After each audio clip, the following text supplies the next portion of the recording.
Another one that was a bit controversial, though, was Molly-Mae winning authored documentary. Yeah. Now, she was up against some heavyweight competition, Strictly Amy's Cancer Journey, Rob Burrows, Freddie Flintoff. Do we think this was a win for the Molly-Mae army, or did Molly-Mae's documentary deserve this gong? I think it was a fascinating insight into Molly's life. If you weren't a fan, like, I'm not particularly bothered, but I watched it and really enjoyed it. It's the kind of bland beige television I like. But just to sort of give her dues, when she came backstage and talked about winning that award, she actually dedicated it to Rob Burrows and his wife, because she said, I've gone away, can't believe I've won this, because look at the people I was up against and look at Rob Burrows and everything he's done for raising awareness. Mm-hmm. And she was really passionate, gave a really quite a passionate speech. And she said, so this award is for Rob. That's lovely. You know, and she said that, you know... She was really gracious. She was, you could tell that she'd come off stage really overwhelmed this had happened and was then just processing it in her head. And she was deserving of that award. She won because the public voted for her, because their fans voted for her. But I think there's part of her that felt incredibly torn because she'd watched these amazing documentaries, these amazing stories, and probably thought, oh God, you know. I felt for her because it's one of the best. Look at her there, like, you know, she's so happy. You don't want it to be torn away from her, or for her to feel guilty about winning something. Yeah, it's giving the whole Taylor Swift, Kanye West moment of like this should have won. But she deserves her time in a spotlight. But I think it was really sweet of her to take that in. I hope she doesn't feel guilty she won it, because she deserved it. No, she shouldn't. And like you say, I think this is the thing with the NTAs. It's voted for by the public. And as soon as she was up for it, she was going to win, because she has the Molly-Mae fan base and they will do everything to support her, quite rightly, as her fans. I think the blame lies, because she's getting a lot of backlash online, and I had a lot of people talking about it at the after party for winning. And what I'm sad about for her is that actually it's more about the NTAs and how the category they put her in. So she was in the authored documentary category. And I think a lot of people thought, well, she's a reality star. She's talking about her life. It was about her split from Tommy Fury. Should it have been in a different category? Could they make like a fly on the wall category? Because then you could have Stacey and Joe in that as well, and Molly-Mae and Princess Andre when that comes out. Like, surely there's a fly on the wall. So, you know, because they're not at home with the Furies when that comes out. Because the difference with them, Rob Burrows, and looking at it was obviously completely different shows that you're then trying to judge. And and I think that was unfair. She was always going to get that backlash. And it was actually not her fault at all. Yeah. You know, that's the thing, like, if you like bland television, it's for you. I loved it because I can turn my brain off, and there she is, sort of like making beige clothes, and I just thoroughly enjoyed it. It's very Kardashians, and I'm the biggest Kardashians person. I'm the biggest fan ever, because you can just watch it and not get too invested. You know, we're on our phones and news and alerts going off all the time. Sometimes it's nice to watch something that actually nothing really happens. Chewing gum telly. Yeah. Right, now I'm desperate to know what you guys have been and binging. Amanda, I'm going to come to you first. Yes. Who are you binning? What are you binning? So I'm going to bin Tommy Fury. Oh. Obviously, it's a bad week because his girlfriend's got an NTA, and yet he's been in the press. Fiance. Sorry. Well, are they? Oh, Molly, don't marry him. God. But are they back on? Oh, they are. She stuck some pictures up in their house from their engagement shoot. Okay. What's Tommy so done? she just put it straight on. Sorry, we're going off track about engagement.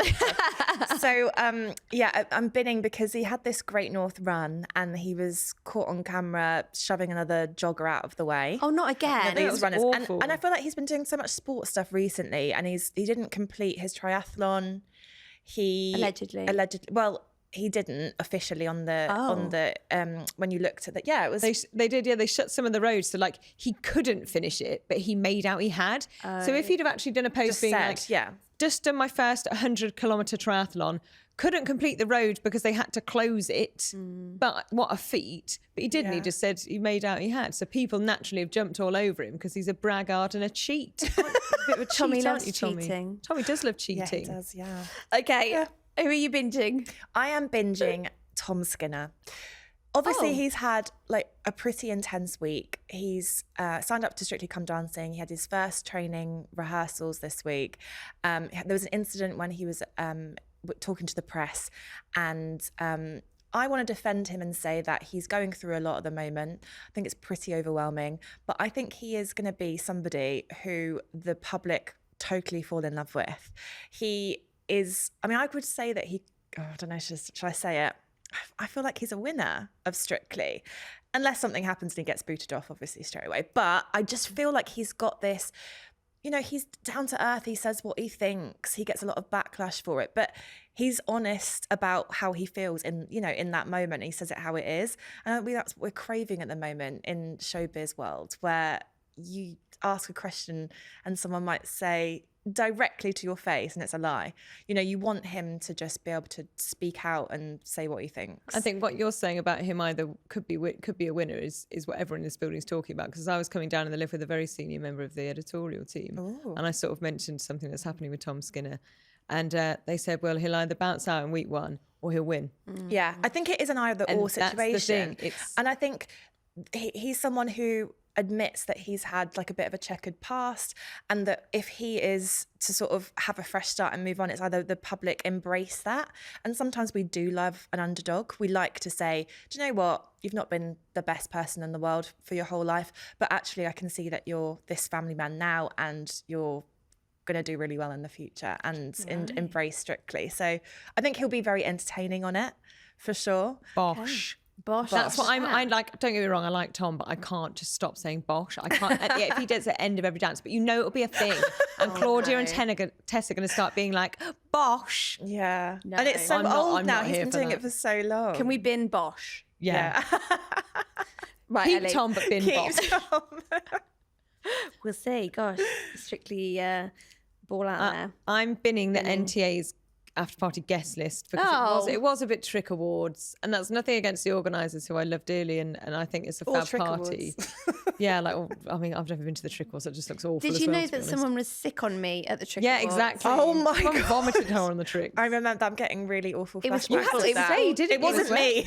It was all down my back and in my hair. Did they apologise? No, they were very drunk, which is why they were sick. Because it happens at lunchtime, and They've so all- everyone just They're all day on drinks the and goes day mad. drink lash from the morning. It was awful. Just need some proper actual big celebrities. Sick flick in at the tricks. there. Oh, okay. And what are you binging? Ed Sheeran's new album, Play. Yeah, I was the first journalist in the whole wide world to listen to it in full. That is so Last cool. week, I was really lucky. So yeah, it comes out midnight tonight. It's really good. There's some amazing songs on there. How does this happen if you're the... Do you literally go... Do they just send you a link? Do you No, go I got into a taken room? got taken into the studio. Oh. Headphones on, and was told to play it as many times as I wanted. But I was in a rush, so I could only play it through twice. Did you feel like you needed to play it more than once? No, because there are 4 songs that are already out. So I was like, I know those, but there were 2 songs. Like the first song on that album is amazing. Like everyone knows Take Me Back to London with Stormzy. Like Ed, but obviously Ed doesn't really rap on that track. The first track of the album, Ed raps. So it starts off really folky, Don't Kill Me Ed's team, and then it goes into this most incredible rap. Nice. It's fun. When's that really out? fun. Midnight. So Friday the 12th of September it comes out. Wow, fun. Good album.